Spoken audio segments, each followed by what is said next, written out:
7:53 de la mañana. A esta hora le damos la bienvenida al ministro de Economía y Finanzas, Pablo Arosemena, que ya nos acompaña. Gracias por estar con nosotros. Buenos días. Gracias, Liz, por la invitación. Un saludo cordial a todos tus televidentes. Ministro, hay preocupación por cómo va a cerrar este año la economía en el país, cómo la va a recibir quien asuma el nuevo gobierno. Una situación compleja, dicen muchos analistas. Partamos hablando del déficit fiscal. De acuerdo. Ya en lo que va de este año, 2.700 millones de déficit, cuando en el mismo periodo del año anterior había un superávit. Sí. Mira, lo más importante de poder decir en este tema es que vamos a entregar una economía mejor de cómo la recibimos. Y vamos a los números.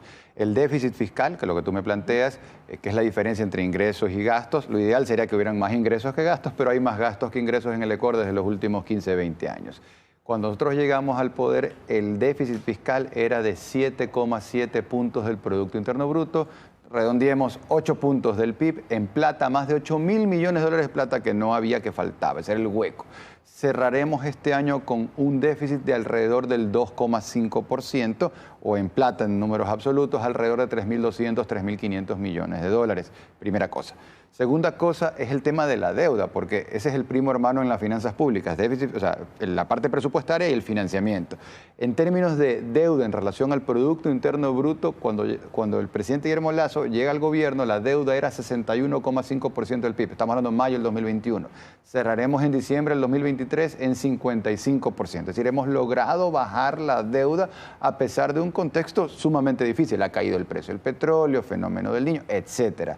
¿Cómo hemos logrado bajar la deuda? Muchas cosas, destaco dos. Renegociamos la deuda con China, fuimos a China, 9 meses después logramos bajar la tasa de interés, aumentar los plazos de los créditos y liberar el petróleo que estaba atado, garantizando esos pagos. Y por otro lado, realizamos el mayor canje de deuda por naturaleza, es decir, bajamos 1.000 millones de dólares de deuda externa, nunca antes se había hecho eso de esta manera, con mecanismo de mercado, y destinamos 400 millones de dólares de recursos que vienen del mundo para fortalecer la Reserva Hermandad en las Islas Galápagos. Pero sin embargo, pese a eso, basémonos en la comparación con el año anterior, como yo le decía, sí. El año anterior había superávit, ahora hay un déficit igual, 3.000 millones, y con eso lo va a subir el nuevo gobierno.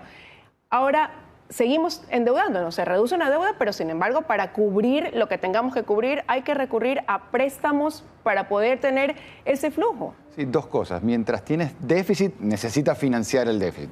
Tan sencillo como eso. Entonces, el hueco era gigantesco, hemos ido reduciendo el hueco, el déficit, pero ese hueco más pequeño requiere ser financiado. Hemos financiado con menos deuda de la que había antes y con una mejor deuda. ¿Por qué menos y por qué mejor? El año pasado el plan financiero eran 9.500 millones de dólares. Esa es la plata necesaria para tapar el déficit, para amortizar deudas de gobiernos anteriores, para pagar cuentas por pagar. Entonces, esos fueron 9.500 del año pasado. Este año son 7.500 millones de dólares, porque hemos ido reduciendo poco a poco ese déficit. Primera cosa. Y segunda cosa, un financiamiento, como todo en la vida, hay deuda buena y deuda mala. ¿Cuál es la deuda mala? Es la deuda que es de corto plazo, es la deuda que es con tasas elevadas y es la deuda donde las condiciones son raras, no son claras. Nosotros hemos conseguido financiamiento de créditos a largo plazo, a 20 años, por ejemplo, con el Banco Mundial, con condiciones que son transparentes, las puede ver la gente en la página web del Ministerio de Economía y Finanzas. Dicho, hago aquí una cuña del MEF, el Ministerio de Economía y Finanzas, por tercer mes consecutivo, el Consejo de Participación Ciudadana y la Defensoría del Pueblo le ha otorgado al Ministerio de Economía y Finanzas la calificación de 100 sobre 100 en cumplimiento de la información pública. Y lo tercero, que esa deuda tenga tasas bajas y no tasas altas, y eso es lo que hemos conseguido con ese financiamiento multilateral. Pero dentro de ese transparentar hay que decir también que se va a llegar ya a atrasos del sector público 1.700 millones de dólares, que en la caja fiscal algo más de 500 millones de dólares, y esto porque también entró un préstamo del BID que permite pagar esa nómina de sueldos. ¿Qué va a pasar, por ejemplo, en diciembre, cuando incluso se necesita más dinero para poder cubrir esa nómina? ¿Qué va a hacer quien asuma la presidencia? Mira, el tema de los atrasos, esto es como que alguien te empuja y luego te dice, oye, ¿por qué te caíste? Entonces me explico mejor. Cuando llegamos al gobierno, los atrasos eran de más de 3.500 millones de dólares. Entonces, eso versus la cifra que tú ahora mencionas es una reducción de más del 70%. Es decir, no solo que se ha pagado lo corriente, que es un desafío en sí mismo, sino más cachicle y haz bomba y camina al mismo tiempo, y al mismo tiempo ir saldando deudas históricas. Esto hay un par de ejemplos rapiditos. GATS, Gobiernos Autónomos Descentralizados, Juntas Parroquiales, Municipios, Prefecturas, se le debía más de 600 millones de dólares de deudas del año 2015. En temas de seguridad social, que luego podemos comentar un poco más, pero pensemos el ISFA, que es de Fuerzas Armadas, o el ISPOL, que es de la Policía Nacional, se les debía del año 2015, 2018, 2020. Hemos saldado todo eso, hemos puesto mucho orden. Evidentemente es algo que es muy difícil, nunca es popular, pero había que hacerlo. Porque ahora resulta que ustedes deben, ahora que usted nombra al IES, ustedes les deben 1.250 millones de lo que sí les corresponde a ustedes, ese 40% del aporte de las pensiones de este año. A ver, te hago dos reflexiones. La primera, este gobierno, y aquí he traído los números para poder mostrarlos en detalle, hemos pagado más que cualquier otro gobierno de la Seguridad Social. Específicamente hemos pagado 4.230 millones de dólares. Aquí está el desglose, que tal vez no vale la pena comentarlo todo, pero esto en tan solo 2 años. Por el concepto del 40% al cual hacías referencia, 3.102 millones de dólares y pago de cosas para atrás. O sea, una combinación de lo corriente y lo de atrás. Pero eso no quita que deben 1.250 millones ahora. Y que eso sí los complica, evidentemente, pues al IES. Pero veamos las cosas en perspectiva y solo muestro no voy a mostrar nada más que este otro gráfico. Por ejemplo, del año 2015 al 2017 se pagaron 127 millones de dólares del gobierno de la Seguridad. No se pagó nada más. Del año 2018 hasta abril del 2021, 3.000 millones de dólares, y del 21, desde mayo del 21 hasta septiembre del 23, 4.232. Y está bien, pero mostrar quizás lo que se ha logrado, pero ¿qué va a hacer ahora para cubrir esos 1.250 millones cuando le quedan 3 meses de gestión? Tuvieron una reunión ayer, ¿a qué se ha comprometido? Mira, yo creo que siempre es bueno para el país que las autoridades se reúnan para resolver los problemas que afectan a la ciudadanía, porque hay que tener empatía con la ciudadanía y más allá de decir, oye, tú eres BIES, tú eres IES, tú eres gobierno, tú eres el Estado, digamos, y necesito que me dé soluciones, y yo debo destacar que hay la mejor predisposición de todos para encontrar soluciones y seguir saldando deudas históricas, porque cuando decimos hemos pagado 4.232 millones de dólares, eso ha sido un trabajo en equipo, eso no es que lo hace alguien solo.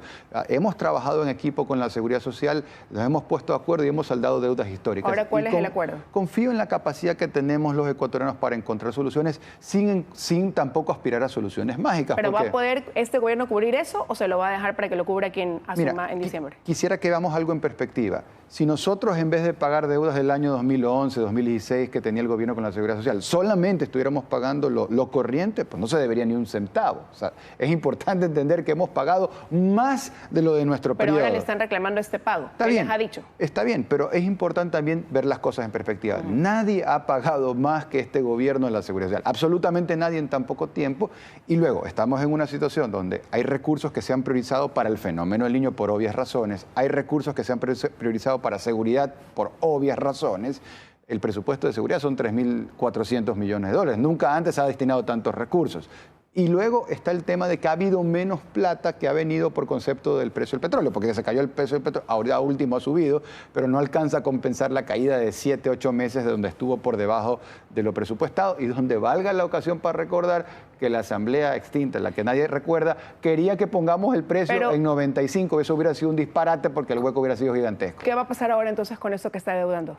No me ha contestado eso. Entonces hay que priorizar, entonces nosotros ¿Se les va a pagar o no? Vamos a priorizar y vamos a hacer los mejores esfuerzos, siempre en función de las realidades del financiamiento y de la caja. No se puede prometer cosas que sean imposibles. Lo que sí se puede reconocer es que nosotros hemos pagado más que cualquier otro gobierno de la Seguridad Social. Para el fenómeno del Niño han obtenido un crédito de 500 millones de dólares. ¿Necesita más todavía de eso? Sí, ahí hemos hecho 3 cosas con el fenómeno del Niño que es importante que la ciudadanía conozca. Lo primero que hemos hecho es del presupuesto general del Estado total, sobre y bajo la línea, que son 31.500 millones de dólares. Lo primero que hicimos fue en febrero, marzo de este año, es decirle a cada una de las carteras de Estado, Ministerio de Transporte, Obras Públicas, Salud, Educación, Vivienda, los que tienen temas que ver con el fenómeno del Niño, prioricemos, reasignemos. Lo que ibas a hacer para un lado, ahora lo vas a hacer para esto de acá. Y eso lo hicimos. Primera cosa, fueron alrededor de 500 millones de dólares reasignados, reordenados. Lo segundo que hicimos fue estos créditos que hemos contratado, donde hay 2 tipos de créditos que hemos contratado para el fenómeno del Niño. Créditos que hemos contratado y que ya han sido desembolsados desde ahora. Y ahí fue una particularidad, Liz, porque normalmente los multilaterales ante desastres naturales te dicen, yo te doy la plata cuando sucede el desastre natural, no antes, sino después. Nosotros hemos conseguido financiamiento preventivo. Y aparte, también tenemos más de 1.100 millones de dólares de créditos que hemos contratado nosotros, pero que serán desembolsados al siguiente gobierno, indistintamente de su signo ideológico. Y lo tercero que hemos hecho, o no hemos hecho, digamos, es que no estamos subiendo impuestos en un contexto de fenómeno del Niño, como se lo hacía antes, que sonaba crisis, olía crisis y te clavaba un impuesto. De hecho, nosotros hemos bajado 19 impuestos por 600 millones de dólares, plata al bolsillo de la gente. Ministro, se nos acaba el tiempo. Solo si el presupuesto son 500 millones entonces. Sí. Solo si, ese es el valor. Tenemos esos recursos, tanto los que hemos reasignado y luego por vía de los créditos contratados. Gracias por haber estado. Entonces queda pendiente ver qué va a pasar con el IES. Gracias por habernos acompañado esta mañana. Con eso aquí ya estamos despidiendo esta emisión de 24 horas. Milton, ahí estás.